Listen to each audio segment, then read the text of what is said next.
Well, howdy, all you collector car fans out there. This is once again Jason, the owner and founder of Southern Bush Motorsports. Boy, have I got a tales from the bush for you today. That picture right there, they told me that car was there. They told me it was a real CUDA, real AAR. Nobody had ever gotten a picture of it. The brother died. The other brother didn't like him, and the car sat there rotten, wouldn't sell it. And I'll tell you what, that dog started howling, and two other Rottweilers came running. But I stood on top of my close as I could to the top of my van to get a picture, and I got it. So that was a picture that was supposedly never going to happen. So this one's called Mopars in the Mist. I got a call from a friend of mine that lived in Pennsylvania. He said there was an old hermit out there in Pennsylvania, that had a bunch of cars, just a ton of cars, but you couldn't get near them because he lived in a house that was half condemned, half the house had collapsed. It was a house he grew up in, a lot of family issues, in the middle of an Amish community, which they didn't want him there because he was not Amish. And it was just a really weird situation, but I'll tell you what, they warned me. This is the area. I mean, I took this picture off of Getty Images, but that's the area that I was in, all Amish country. Never been up there before, so doing my due diligence and doing what I usually do, I went out to the area, and I went to a local diner and kind of hung out there for a while and started asking around, and everybody knew who the crazy old coot was. I probably spent 2 or 3 hours at that diner, and they all warned me, don't go out there, the guy's crazy as hell. I'd probably come out with a shotgun. And I decided to take my chance. I went out there, walked up to the property slowly, and sure as hell, he came out. Didn't have a shotgun with him, but he certainly wasn't happy. And I took a different approach. I had a feeling that the reason why everyone thought he was so crazy is because nobody ever got the time to talk to him. His nickname was Mr. Stinky, because he had no running water in his house. So I got to talk to him and told him what I was doing, and I was in the business and serious about it. But before I even wanted to see his cars, I said, you want to go into town and get something to eat at that diner or something? And he was all happy about that. He got a chance to ride in a nice vehicle, and boy, that guy stunk. Let me tell you, he stunk. Jesus. But we went out to this diner, and when I walked in, everybody was like, oh, there's Mr. Stinky. He never comes into town. After we ate, I said, hey, man, when's the last time you went and saw a movie? I've been on the road for like 2 months now. Let's go watch a movie and get some popcorn and that. So we did that, and next thing you know, he's like, you want to see some of my outside cars? I said to him, so there's outside cars and inside cars? He goes, yeah, well, you probably won't see the inside cars. And nice GTO there. So I call this Mopars in the Mist because it was crazy. It was all farmland around him. I ended up having to stay out there for a couple of days because he had over 100 cars. And when I woke up in the morning, I got out of my van, I was like, wow, there's like mist everywhere. And he said that happens every day because of all the farm property around him and all the stuff they're growing. But he had some crazy cool cars out there. The Dodge Challengers. He had no rhyme to reason. He just collected what he collected, and it was all local cars. Who would have known that Amish people even had these cars out there? But that's a completely untouched car right there. They still had cigarettes in the ashtray. It was just insane. Some of the cars were a little rough, but the ones that were rough were the ones, that's an RT Challenger right there. The ones that were rough were the ones that, were worth, I think that was a 72 Challenger right there, but it was a 340 car. But it was just insane what this guy collected. There's that GTO, and there might be another GTO, but there's that GTO again. But his dad and his brother had passed away, or his dad had passed away, his brother was still alive. And they had collected these cars together. Actually, while I was out there, I guess the town had talked, and his brother showed up, and he's like, what are you doing out on our property, and blah, blah, blah. And I said, I'm with your brother, and we're looking at his cars and stuff, and that was just a Brian Green Challenger right there. And his brother was a little bit ticked, because I guess I had talked to him, the hermit guy, more than his own brother had in the past 10 years.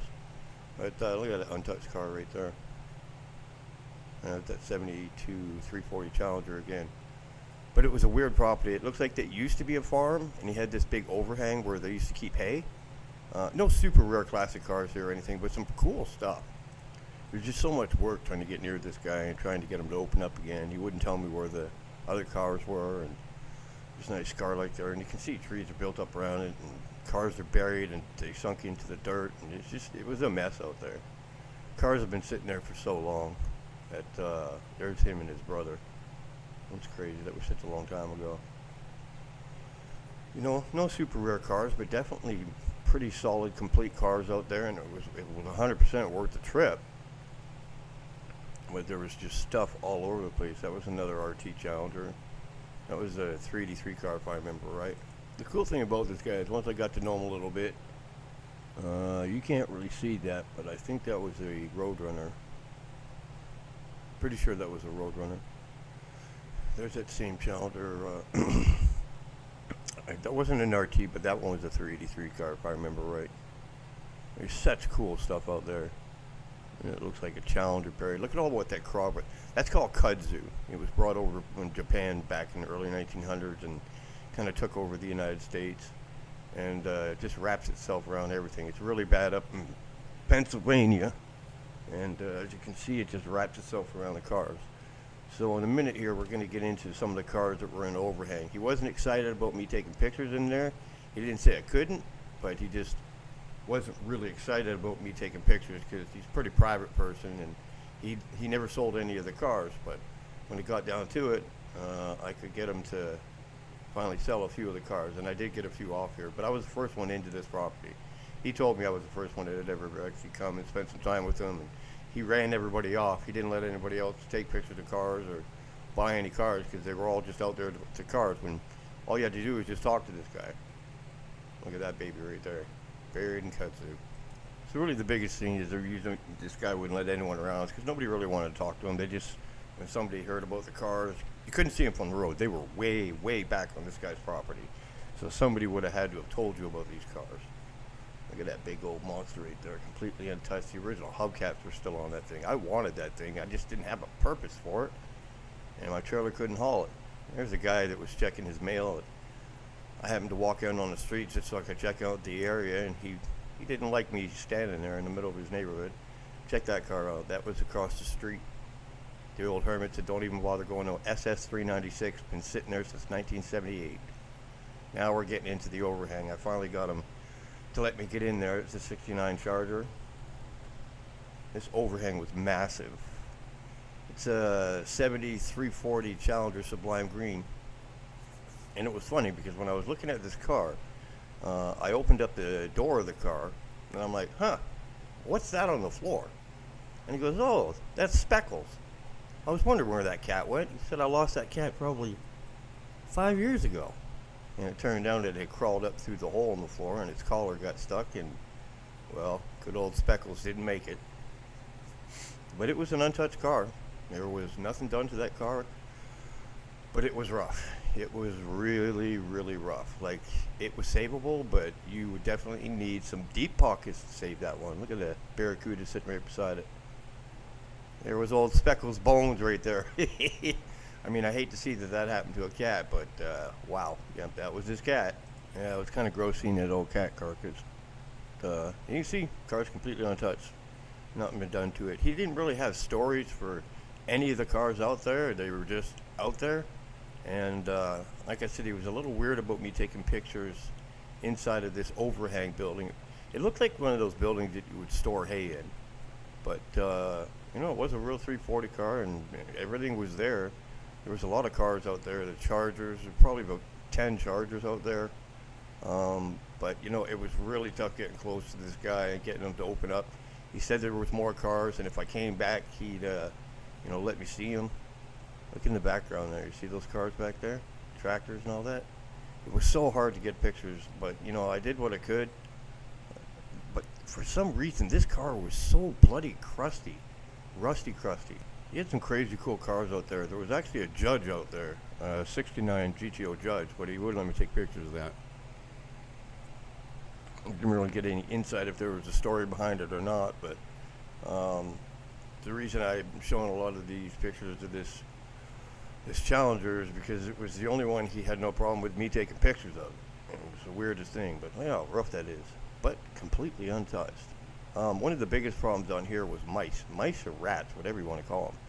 They were all over the place, and they had gotten into all of these cars. They'd done so much damage that I don't know why mice and rats always get into wiring harnesses, but I think that's an old Polaris there. You can see that Chevelle sitting beside it. And this overhang could probably, I think it was about 4 cars deep. Look at that Impala. Completely untouched. There's a convertible beside it. I think it went about 4 cars deep, and he had one hanging out on each side. This car, I can't remember what this car was, but this was a grocery getter, and this was a completely untouched car. Obviously, it's a four-door. It's not a super rare classic car. It's not something you collect, but this is a four-door too. But the coolest thing about the cars that this guy had is they were all completely untouched, unrestored. And he had some pretty cool cars out there. In all, I think there's probably pretty close to 90 to 100 cars out there. But I got a feeling that there was a lot more cars. He just wasn't letting me see them. Like, look at just stacked everywhere. And super solid cars. Except for that Challenger, most of the cars out there were super solid. That's a weird looking car, but I just loved it because it was so untouched. He said it ran and drove just fine. He had just never driven it. He had started it up and brought it back there. Look at that Chevrolet. You see it's another car in front of it, convertible beside it. Stuff packed everywhere. It was insane. Well, thanks for coming by and checking another Tales from the Bush. And don't forget to like and subscribe. It really helps out. And there's also a link to our Patreon page. If you could help me out, that would be great to keep me going. Keep on coming back.